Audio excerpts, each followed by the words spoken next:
সদস্যবৃন্দ, অনুগ্রহ করে আমার কথা শোনার চেষ্টা করুন।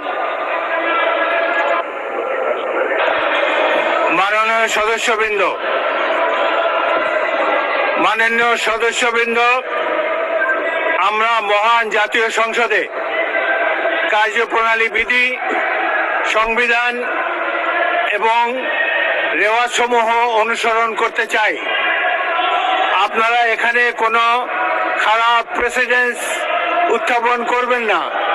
দয়া করে আপনাদের আসনে বসুন এবং মহামান্য রাষ্ট্রপতির ভাষণ শোনার জন্য অপেক্ষা করুন।